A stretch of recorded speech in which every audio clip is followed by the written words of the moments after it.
Hello Skillr Boxers. Today we are going to break down the art of waist punches, also known as throwaway punches. And right there you just see him giving those garbage punches away. We are going to clarify what a waist punch actually is, why it is so often misunderstood, and the different situations where you can use it effectively. We'll break down its strategic purposes and show you how to apply it in each scenario. And throughout the video, we will also give you a workout featuring different throwaway punch combinations so you can try them at home. And we didn't forget about the claim in the title. By the end of the video, we will also explain how using waist punches can actually help you waste fewer punches. So let's begin. Definition. What are waist punches? A throwaway punch, or waist punch, is usually a light arm punch, sometimes even intentionally missing the target. They should not be confused with feints. A feint is a deceptive, non-committal physical action, such as a shoulder twitch, a step, or an aborted attack, designed to trick the opponent into reacting. A throwaway or waist punch is an actual punch that is not intended to hurt the opponent, but instead serves a strategic purpose. They are called throwaway punches because you are throwing away that punch for a tactical reason. Likewise, they are called waist punches because you are intentionally wasting that punch to achieve a strategic objective. So now, let's look at the different strategic purposes.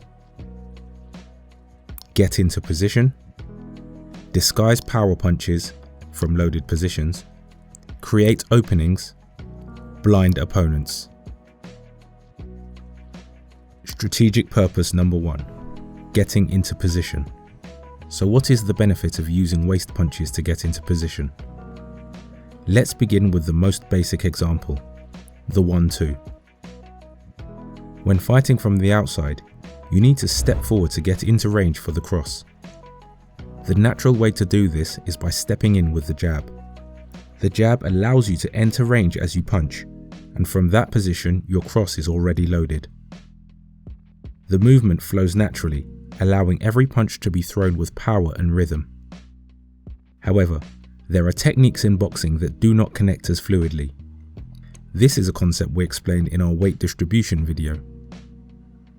For example, if you want to perform a more advanced movement such as a step shuffle, you first need to distribute your weight onto the lead leg so you can rotate quickly afterward. If you were to throw a fully committed traditional jab, extending completely into the punch, you would then have to spend extra time shifting your weight back before executing the shuffle. A much more efficient solution is to throw a light waist punch instead. Its only purpose is to make the opponents cover up while you move into position for the step shuffle. As you can see, in this situation, a waist punch is a much more practical and efficient way of setting up an angle. This concept applies to many advanced techniques, but especially when creating angles where your base is temporarily compromised. Whenever you momentarily sacrifice your balance to move into a better position, you need to distract the opponent or force them to cover up. Since you are not in a stable position, you cannot throw full power punches effectively. In those situations, the ideal solution is to throw a waist punch while making the movement.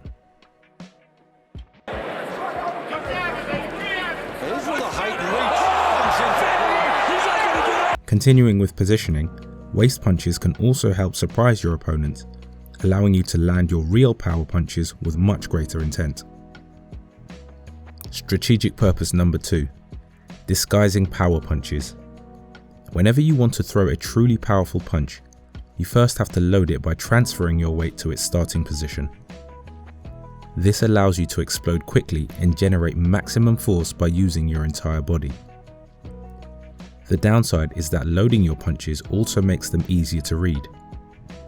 Experienced boxers can often recognize not only where your punch is coming from, but also exactly which punch you are about to throw. Let's put you to the test. If you're a real Skillr boxer, you should be able to recognize whether these fighters are about to punch with the lead or rear hand. Is he about to throw with the lead or rear hand? How about this one? And what about this one? As you can see, loading your punches makes them much more powerful, but also much more predictable. So how do we solve that? By using waist punches. For example, let's say you want to throw a lead hook. You first need to shift your weight onto the lead leg and slightly toward the side. In that position, your hook is fully loaded, but your opponent also knows it's coming. Since you know they are expecting it, you can instead throw a light rear hand waist punch, essentially just an arm punch, since your weight distribution does not allow you to generate much power anyway. Even though it lacks power, it still touches the opponent and distracts them from the real danger, the loaded lead hook.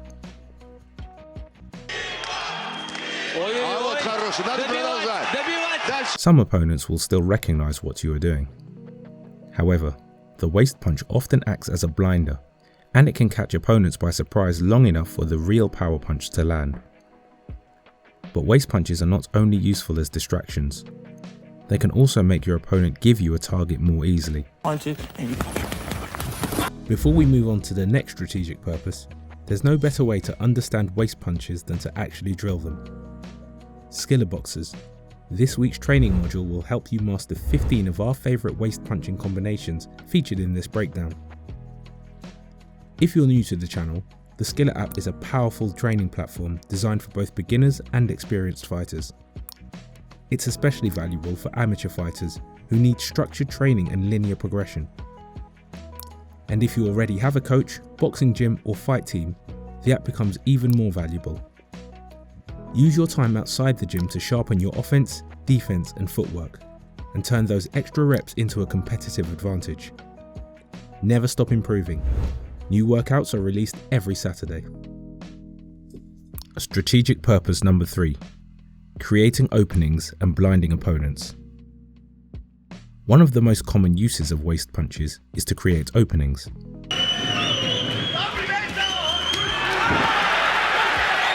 The objective is simple. Make your opponent move their guard and expose a target you can immediately exploit. The sequence is straightforward. You throw a light punch, your opponent reacts by moving their guard, then you immediately follow with a committed power punch.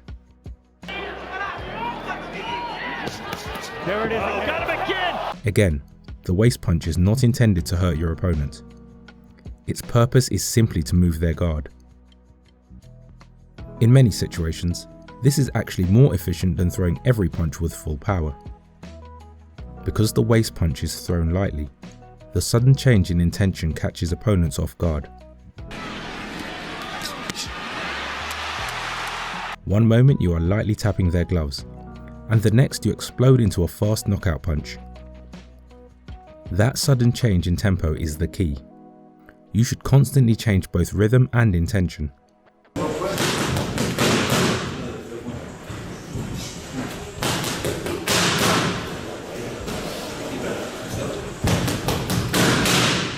The waist punch is there to annoy or occupy your opponent.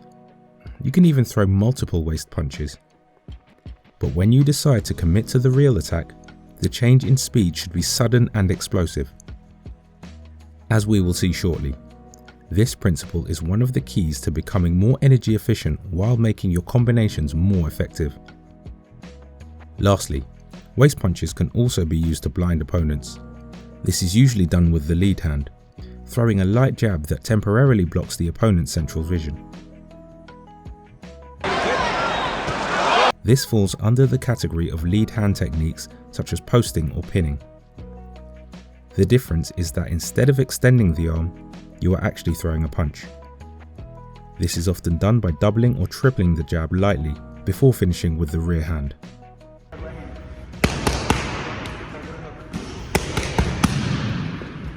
How waist punches help you waste less energy. So how can we apply waist punches in our own training? And how can they actually help us waste fewer punches? To understand this, we first need to borrow a concept from behavioural ecology, optimal foraging theory. The theory proposes that animals have evolved to maximize the energy they gain while minimizing the energy they spend. Every action has a cost, so successful predators don't simply attack with maximum effort whenever they have the chance. Instead, they constantly evaluate whether the expected reward is worth the energy investment. A lion is a perfect example. A lion's sprint is incredibly powerful, but it is also incredibly expensive. It can only sustain top speed for a few seconds before exhaustion sets in. If a lion sprinted at full speed every time it spotted prey, it would quickly waste its energy and reduce its chances of making a successful kill. Instead, it stalks patiently, closes the distance, observes the prey's reactions, and waits for the moment when the odds are most favourable. Only then does it commit to an explosive chase, investing maximum effort at the exact moment when the probability of success is highest. The lion doesn't conserve energy because it's passive. It conserves energy so it can unleash everything when it matters. The same principle applies in boxing through the use of waist punches. A waist punch is not thrown with the primary intention of hurting the opponent. Its purpose is to manipulate the opponent's reactions, moving their guard, disrupting their rhythm, creating angles, controlling distance, or opening a path for the next strike.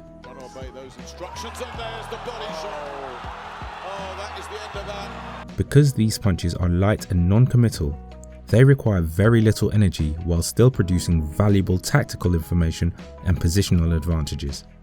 That he was exerting a lot of pressure while at the same time conserving energy himself. So, you know, you're kind of like, it's 2 rounds in, but you felt like you've done 6 rounds, and he looks like he's only in first gear.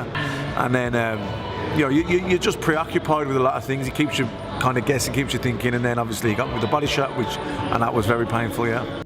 If every punch in a combination is thrown with full commitment, a large amount of energy is invested into punches that the opponent is often prepared to block, slip, or parry.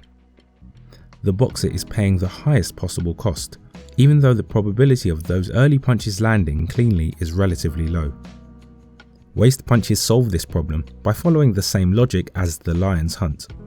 Instead of spending maximum energy on every attack, the boxer spends minimal energy to create the conditions for success.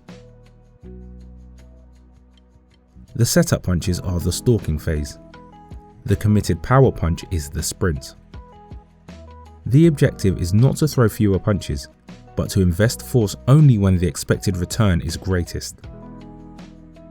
However, waist punches themselves can also become predictable if they are always thrown the same way, and, more importantly, with the same rhythm. Understanding and controlling rhythm in boxing is essential if you want to disrupt your opponents while reading their attacks more effectively. Rhythm is such a broad and abstract concept that it deserves its own lesson. So in our next episode, we are going to break down every important detail about rhythm in boxing. And if you want to follow the full Fundamental Concept series, you can find the playlist here with all the episodes. And if you don't want to miss future episodes, you can subscribe and turn on notifications.